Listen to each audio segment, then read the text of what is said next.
সুপ্রিয় দর্শক সকলকে স্বাগত জানাচ্ছি নেক্সট টিভির পর্দায়। দর্শক, আজ আমরা এসেছি সিলেট সিটি কর্পোরেশনের 13 নং ওয়ার্ডের তেলিহাও এলাকা। এখানে রয়েছে সিলেটের আফসার সাহেবের গরুর হাট। এই গরুর হাটকে কেন্দ্র করে প্রতি বছরের দূর দূরান্ত থেকে কয়েক হাজার গরু নিয়ে আসা হয় এবং এখানে বিক্রয় করা হয়। এই হাটের বিশাল বিশাল গরু পাওয়া যায়।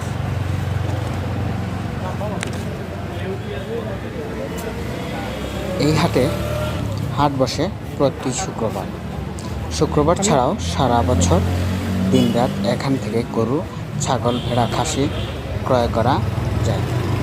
প্রতি বছর পবিত্র ঈদুল আজহা উপলক্ষে কেন্দ্র করে এখানে বিশেষ আয়োজন করে থাকেন কর্তৃপক্ষ। এর ধারাবাহিকতায় আজও গরু, ছাগল, মহিষের, ভেড়া ও খাসির সমাহার রয়েছে। আজ আমরা এখানে ভিন্ন আয়োজন নিয়ে আপনারা আমাদের ক্যামেরার সামনে যে গরুগুলো দেখছেন সেগুলো পবিত্র ঈদুল আজহা উপলক্ষে ঈশ্বরদীর যে অনুখোলা রয়েছে সেখান থেকে সাকিব এগ্রো কর্তৃপক্ষ নিয়ে এসেছেন সিলেটে গরুগুলো প্রদর্শন এবং হাটে বিক্রয়ের জন্য।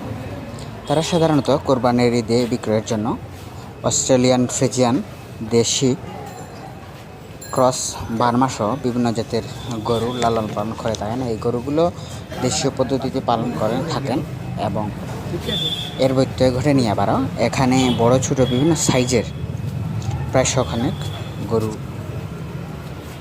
বিক্রয়ের জন্য নিয়ে এসেছেন তারা সিলেটে। তাদের সাথে আলাপচারিতায় জানা যায়, তারা আমাদেরকে জানান, আমরা দেশীয় পদ্ধতিতে গরু লালন পালন ও মোটাজাত করে থাকি। গরু অনুযায়ী আমাদের দামও কম, যে কেউ নিতে পারেন আমাদের গরুগুলো। দর্শক, এই ছিল সিলেটের গরুর বাজারের সর্বশেষ আপডেট। পরবর্তী আপডেট পেতে আমাদের সাথেই থাকুন। ধন্যবাদ সবাইকে।